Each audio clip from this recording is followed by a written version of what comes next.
Good afternoon and welcome to Seattle's Eastside Real Estate Podcast. I am Dan Edwards, managing broker of the Eastside Real Estate team. And thanks for watching or listening to our show/podcast. It is Wednesday, June 15th. We are live on Facebook and YouTube. We would love for your comments to come in. Happy to answer questions in real time. If you are listening to a recorded version of this, please subscribe. Okay, I think the subscribe button is going to be over here somewhere, right? Yeah, right down there. Subscribe to our YouTube channel. And you can also find us on podcasts, Google Podcast, Apple Podcast, Spotify, and beyond.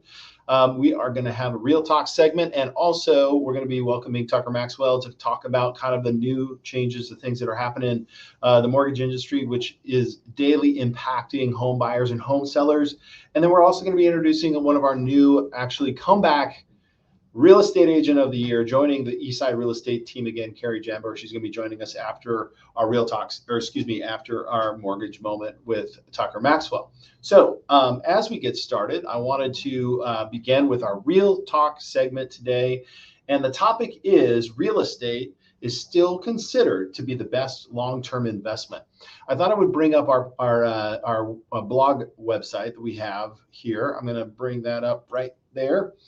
And essentially what we're talking about is a lot of headlines are out there about rising mortgage rates. There's issues whether or not it's a great time, good time, bad time, better time, worse time. And we talk on this show pretty frequently about what the market and the changes in the industry mean from interest rates and then housing prices mean for each individual. But here's the deal, and this is the chart that shows it, is most Americans believe that real estate is still the best long-term investment. So right behind gold at 26%, stocks and mutual fund at 18%, and then savings accounts and CDs at 13%, and bonds. So if you add the 13, that's 20% feel like CDs and savings bonds. Now, last Friday, we had a cash flow game night, and we do this monthly here at the team where we invite people come in to look at the relationship of your income to investment and how to get out of what people call the rat race.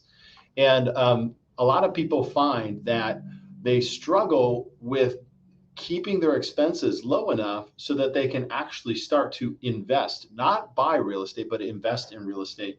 And investing in real estate is all about finding a durable calculation that will throw the type of return on investment you're looking for. So that's how much money you've invested in for the amount that's going to come back to you.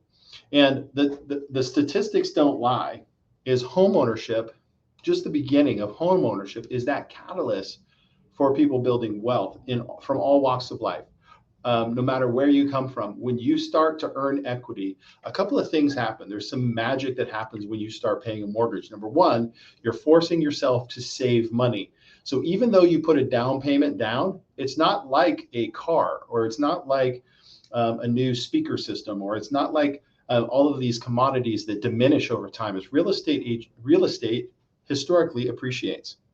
So you're basically putting in forced savings, including that down payment. That's a savings. That's part of your nest egg.